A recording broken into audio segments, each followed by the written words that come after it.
నమస్తే. బెంగాల్ విజయం తర్వాత బీజేపీ టార్గెట్ తెలంగాణ చేయబోతుందంటే అవుననే సంకేతాలు ఎక్కువ కనిపిస్తున్నాయి.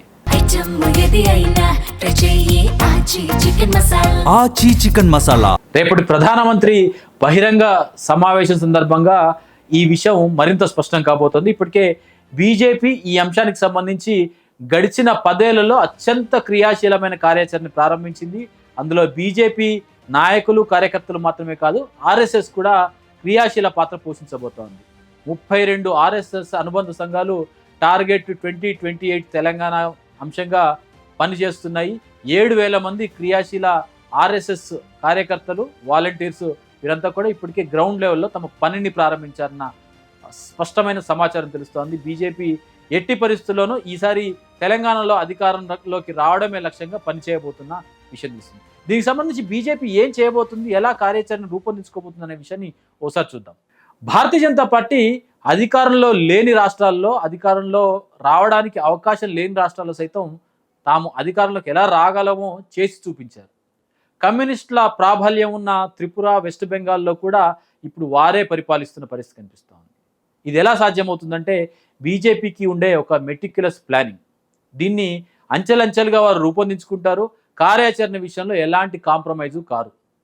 అదే ఇప్పుడు తెలంగాణలో కూడా ఇంప్లిమెంట్ చేయబోతున్నారు. అందుకు సంబంధించి నాయకులకు, ఈ రంగంలో నిష్ణాతులైన నాయకులకు ప్రత్యేకమైన బాధ్యతలు కూడా అప్పగించారు. ఉత్తరప్రదేశ్లో, వెస్ట్ బెంగాల్లో ఈ ఈ విధానాన్ని అనుసరించి సక్సెస్ఫుల్ అయిన సునీల్ బన్సల్ ఇప్పుడు తెలంగాణ విషయంలోనూ దీన్ని అమలు చేయబోతున్నారు. దీనికి 4 అంచెలుగా తమ విధానాన్ని రూపొందించుకున్న పరిస్థితి కనిపిస్తుంది.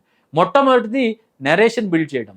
అంటే రాష్ట్రంలో ఉన్న ఇతర పార్టీల విషయంలో ఉన్న వ్యతిరేకతని తమకు అనుకూలంగా తీసుకొచ్చుకునేందుకు ఏర్పాటు చేసే ప్రయత్నం. అది మొట్టమొదటిది. స్థానిక ప్రభుత్వాలు గతంలో మొన్నటి వరకు పరిపాలించిన బీఆర్ఎస్ పార్టీ కానీ, లేకపోతే ప్రస్తుతం అధికారంలో ఉన్న కాంగ్రెస్ పార్టీ కానీ పరిపాలన విషయంలో విఫలం చెందాయి అన్న అంశాన్ని ప్రజల్లోకి తీసుకెళ్లడం. రెండవది, భారతీయ జనతా పార్టీ సంస్కృతి సాంప్రదాయాలకు పూర్తి ప్రాధాన్యత ఇస్తుంది. పరిపాలన విషయంలో ట్రాన్స్పరెన్సీ ఉంటుంది, ఎలాంటి అవినీతి అక్రమాలకు అవకాశం ఉండదు అన్న అభిప్రాయాన్ని కలిగించడం. ఇది మొదటి అంచెలో భాగం.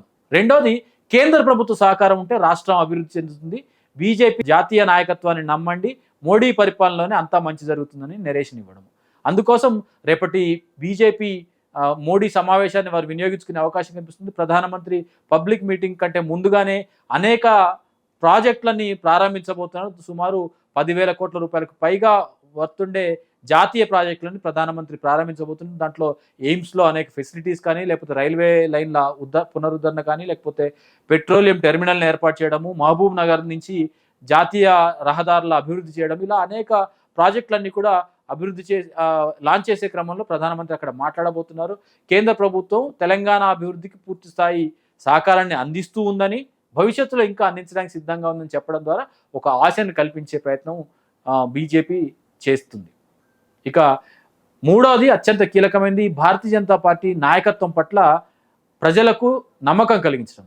తెలంగాణలో బీజేపీ నాయకత్వం ఒక రకంగా చెప్పాలంటే ఏకతాటిపైన నడవడం లేదు. నాయకుల మధ్య విభేదాలు ఉన్నాయి. ఈటల రాజేందర్కి, బండి సంజయ్కో, లేకపోతే కిషన్ రెడ్డికి, ఇతర నాయకులకో, లేకపోతే రాష్ట్ర నాయకత్వం మీద కొంత వర్గ విభేదాలు ఉన్నాయన్న అభిప్రాయం కొనసాగుతున్న పరిస్థితి కనిపిస్తుంది. అరవింద్ ధర్మపురి లాంటి వారు, లేకపోతే ఇతర సాఫ్ట్ నాయకులు, ఇతర వ్యక్తులంతా ఉన్నారు. కాబట్టి దాన్ని న్యూట్రల్ చేసుకోవడము, రాష్ట్ర నాయకత్వంతో కూడా ఏకతాటిపైన కేంద్ర నాయకత్వ దిశానిర్దేశంలో నడుస్తుందని చెప్పేందుకు ప్రయత్నం చేయడం. దీనికోసం త్వరలో జరగబోతున్న కేంద్ర మంత్రివర్గ విస్తరణ కూడా వినియోగించుకోబోతున్నారు.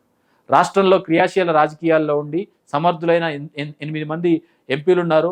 వారికి కేంద్ర కేబినెట్ విస్తరణలో మార్పు చేర్పులు చేయడం ద్వారా కిషన్ రెడ్డి లాంటి వారు కేంద్ర మంత్రివర్గంలో కొనసాగిన, బండి సంజయ్ లాంటి నాయకుడిని రాష్ట్రానికి తీసుకొచ్చి ఆ పదవిని మరొక నాయకుడికి ఇవ్వడము, లేకపోతే మరో కొత్త వ్యక్తికి అదనపు మంత్రిగా అవకాశం కల్పించడం, ఇలాంటివి చేసే అవకాశం కనిపిస్తుంది. ఈటల రాజేందర్కో, లేకపోతే ఇతర నాయకులకో కేంద్ర కేబినెట్లో అవకాశం దక్కడానికి పూర్తి అవకాశాలు ఉన్నాయి.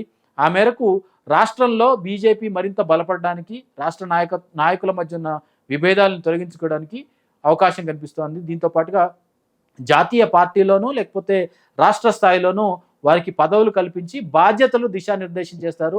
ఆ అంశంలో వారు పనిచేయాల్సిందిగా చెప్పబోతున్నట్టుగా బీజేపీ వర్గాల నుంచి అందుతున్న సమాచారం. ఇక అత్యంత కీలకమైనది క్యాడర్ను సిద్ధం చేయడం. క్యాడర్ను సిద్ధం చేయడానికి రాష్ట్ర స్థాయి సమావేశాన్ని రాష్ట్ర స్థాయిలో ఎక్కడెక్కడ బీజేపీ బలపడడానికి గెలవడానికి అవకాశం ఉందో ఆ నియోజకవర్గాలన్నింటి కూడా ఇప్పటికే భారతీయ జనతా పార్టీలో ఒక స్పష్టత ఉంది. 119 పూర్తి నియోజకవర్గాల్లో 65 స్థానాలని టార్గెట్గా చేసుకొని బీజేపీ పనిచేస్తోంది. ఈ 65 స్థానాల్లో గెలిచి తీరాలన్న లక్ష్యంగా పనిచేస్తుంది. ఆయా నియోజకవర్గాల్లో పొటెన్షియల్ టౌన్స్ అలాగే విలేజెస్ అన్నింటిని కూడా గుర్తించింది. అక్కడ స్థానిక కార్యకర్తలకు ట్రైనింగ్ ఇవ్వడం ద్వారా బీజేపీ భావజాలాన్ని అలాగే రాజకీయంగా అవసరమైన ఒక పొలిటికల్ నెరేటివ్ని ముందుకు తీసుకెళ్ళడానికి ప్రచార కార్యక్రమాల్లో కమ్యూనికేషన్ వ్యవస్థలో వీరిని అత్యంత కీలకంగా వినియోగించుకోబోతోంది. ఇది పార్టీ పరంగా చేసే అత్యంత క్రూషియల్ వ్యవహారం. ఇక అత్యంత కీలకమైనది భారతీయ జనతా పార్టీని నేరుగా నడిపిస్తున్నది. ప్రతి విజయంలోనూ బీజేపీకి ఒక రహస్య సహకారాన్ని అత్యంత ప్రభావవంతమైన సహకారాన్ని ఇచ్చే ఆర్ఎస్ఎస్ సహకారం. తెలంగాణ రాష్ట్రంలో ఎప్పుడో ఆర్ఎస్ఎస్ ఏర్పడ్డ దగ్గర నుంచి కూడా తెలంగాణ రాష్ట్రంలో ఆర్ఎస్ఎస్ సంఘాలు ఇవన్నీ కూడా చాలా బలంగా ఉన్నాయి. 32 ఆర్ఎస్ఎస్ అనుబంధ సంఘాలు ఇప్పటికే రాష్ట్రంలో బీజేపీని అధికారంలో తీసుకొచ్చేందుకు అవసరమైన కార్యాచరణని ఇప్పటికే అమలు చేస్తున్న పరిస్థితి కనిపిస్తూ ఉంది.